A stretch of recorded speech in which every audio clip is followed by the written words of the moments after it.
Kebakaran hutan melanda wilayah tengah Israel sejak Rabu 30 April 2025, memaksa pihak berwenang menutup jalan raya utama.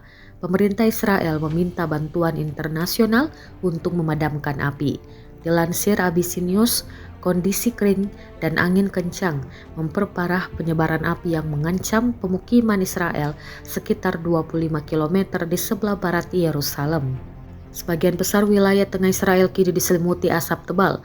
Video yang dibagikan di media sosial memperlihatkan api berkobar di sepanjang tepi jalan raya 1 yang menghubungkan Tel Aviv dan Yerusalem.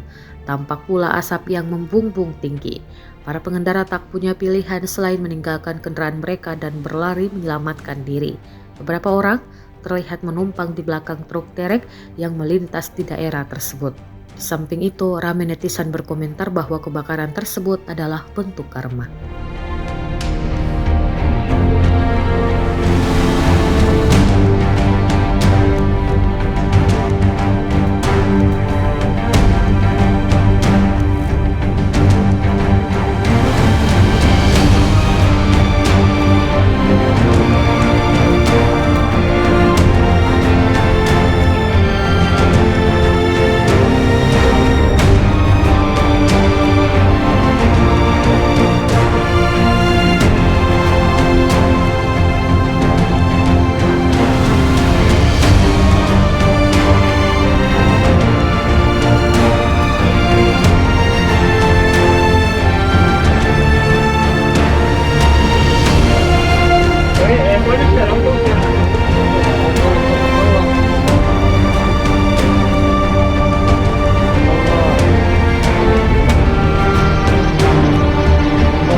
Download Tribun X sekarang, menghadirkan lokal menjadi Indonesia.